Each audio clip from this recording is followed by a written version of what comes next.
good morning to all parents, caregivers, and my fellow early childhood educators. Allow me to introduce myself. My name is Astrid Levi, and I am the co-founder and principal of Playhouse Academy. On behalf of Playhouse Academy and co-founder Monica Martin, I would like to welcome all of you to our second Playhouse Day, a day that we are going to remember of God's grace and blessings. As the principal of Playhouse Academy, it is indeed my honor to start off today's program in Teaching and Parenting Conference, which will have a total of 17 speakers, and some of whom are located outside of Indonesia, in Australia and Europe. You will be immersed into the world of early childhood education, and we will learn together on how we can become better teachers and parents for these young children. I would like to take this opportunity to welcome my 6th special guest, Miss Grace Melia, a familiar name in play therapy, Miss Aya, the education psychologist, Bu Lingkan, my dear friend with a heart for the special needs children, Bu Dr. Sepri, who is doing her thesis in Sweden, and my very own brother, Dr. Eric Levi, an ear, nose, and throat surgeon in Melbourne, with his wife, Dr. Kate Lim, who is an infectious disease specialist. Thank you, my special guest, for sharing your expertise, knowledge, time, experience, and most of all, your love with all of us. Aside from this, we will also have 10 other speakers who are all teachers who are very dear to me, to share with us topics that are relevant in today's teaching and parenting. I believe that as teachers working on the ground, we witness beautiful moments in school that when we reflect upon have influenced the way we interact with our children. Therefore, I hope this sharing from teachers will open up your eyes to the beautiful world of early childhood education. Without further ado, let us kick off our teaching and parenting conference. And today, I will be speaking to you about possibly the most important aspect of the education sector. That is us as leaders of learning. Teachers and parents play the utmost important role in the lives of our young children. All of us carry explicit or implicit theories of learning that are different from one another depending on where you live, how you are brought up, your family, your culture, education, and other influences. Some are firm believers of the Montessori program by Maria Montessori, while others believe in the Reggio Emilia approach by Loris Malaguzzi. Some in homeschooling, while others believe in worksheets. There is no one method that fits all. That's why you find so many variations in curriculum and programs. This knowledge and beliefs manifest themselves in the ways we learn, the ways we teach, and the ways we think about teaching and learning. There are some books that I have read that has enabled me to understand the different learning theories. The 100 Languages of Children talks about the Reggio Emilia experience in transformation. This is the book. And this book stated that children have 100 languages. They have 100 hands, 100 thoughts, 100 ways of thinking, 100 ways of playing, of speaking, of loving, of marveling, of singing, and so on and so forth. This is the beautiful book. And then we also have another book, which is the Loose Parts book. And this is one of my favorite books too, with all the beautiful pictures that will inspire you to create sensory play for your children. Okay, and these are the things that you can actually find at home. Look at all these beautiful things. I'm just flipping through the pages. All right, beautiful, beautiful things. Look at that.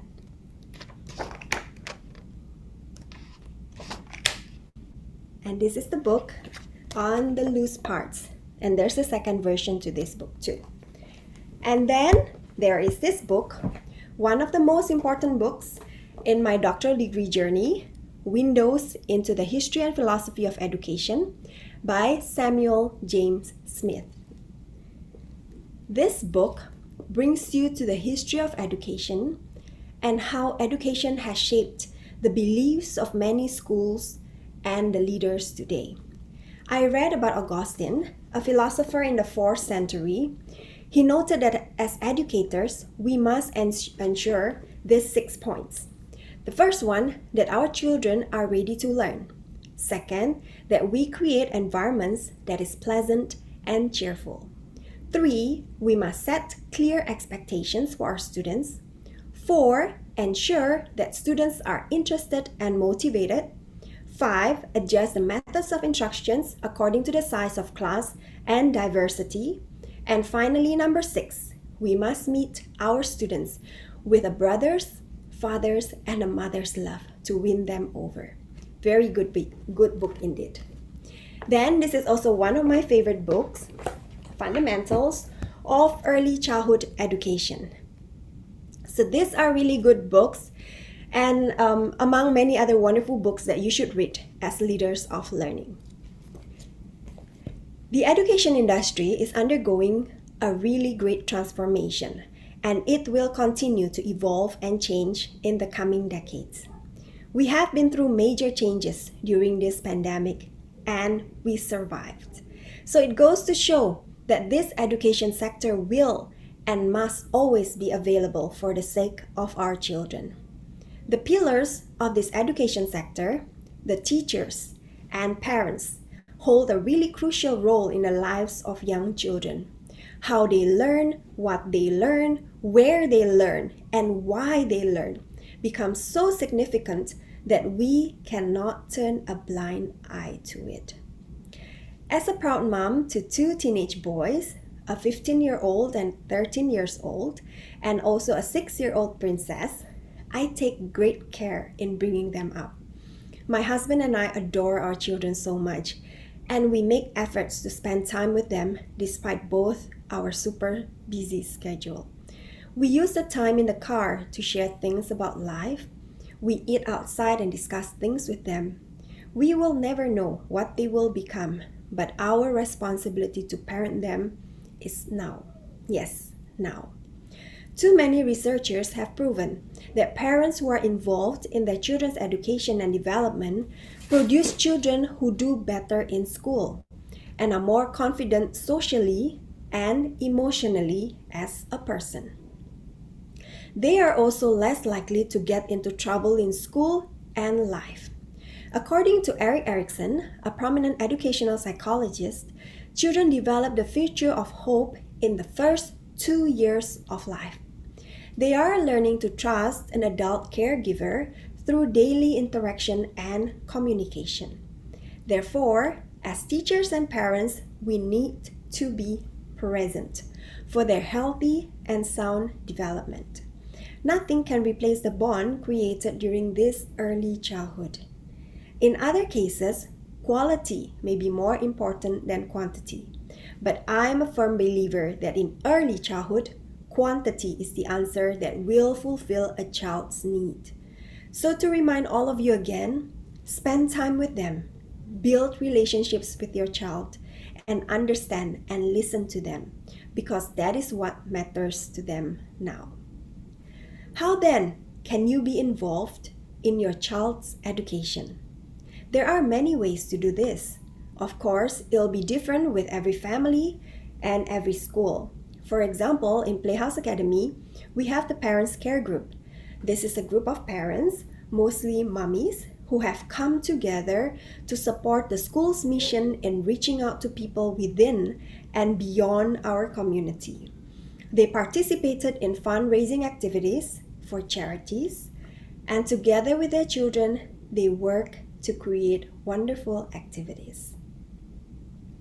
And then we also have parents in our school who volunteer to share stories, as in storybooks, or share stories about their job to their child's classmates. And this is where they get to know their child's friends and the environment where the child spends most of their morning at. It is heartwarming to see parents being involved in the school's mission. You can also be involved in your child's education as you are partners in this journey. Today, I would also like to take this opportunity to give a shout out to parents of special needs children. We are here for you. We are in this together. seek help, offer help, and be involved in a community of parents who share the same burden and lift each other up. My family, my mom and dad, can totally understand you as I have a deaf sister. It has been a roller coaster ride for all of us, for them especially, going through the high highs and the low lows, from getting the unexpected news from the doctor to receiving accusations from people around them, being the hot topic for gossips, then on the other hand, sometimes having high hopes and then to be turned down again. It helps to bravely accept the child, embrace the situation, and move on to give the best attention for your child. I ask that all of us in this community be supportive and encouraging to one another, so we become role models to our children to be kind to one another. And then we also have teachers who are people with a huge heart called to serve these little lives. These are the heroes who put your children first in everything that they do. We interact with our students, guide them in their exploration and discovery, create moments with them through playing and laughing, and that is just so priceless. At the end of the day, we all feel so drained, but just the thought of meeting our students again the next day is the reason we keep doing what we love. Teachers, keep learning. Keep upgrading yourself. The world is moving so fast, so must we. Learn as much as you can. Take as many opportunities as you can to upgrade yourself. Enjoy the process. We are stronger than we think we are.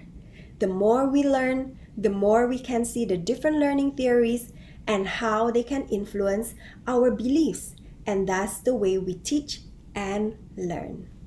Create environments for our students to support their world of discovery, and also be in touch with fellow educators to inspire and be inspired.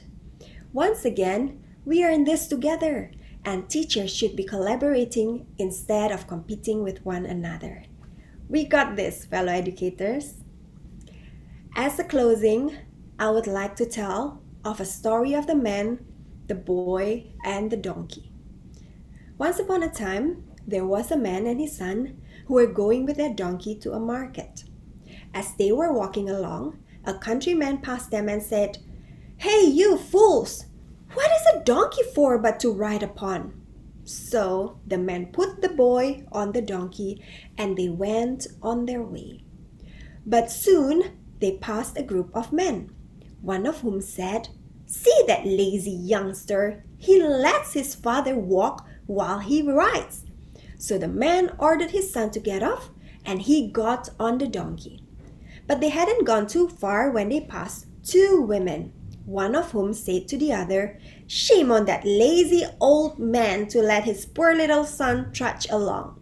Well, the man didn't know what to do, but at last he took the boy up and they rode the donkey together. By this time, they had arrived near the market, and the passers-by began to jeer and point at them. The man stopped and asked what they were scoffing at. The man said, "Aren't you ashamed of yourself for overloading that poor donkey of yours, you and your son?" The man and the boy got up and tried to think what to do. What would you do? Well, we live in a time where everyone has an opinion and is not afraid to speak their minds. The technology has also made sharing of opinions, not facts, easy for everyone. Now that everyone can talk and can write, how do you discern which one is right, which one is not?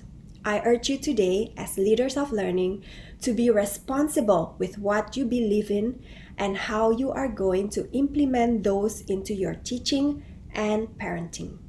If you want to learn about education, learn from the experts. Then again, people will teach you different things. Now it all comes back to you and your child. There will never be the best curriculum or the best program in the world. The one best method of teaching and parenting would be the one that suits your child.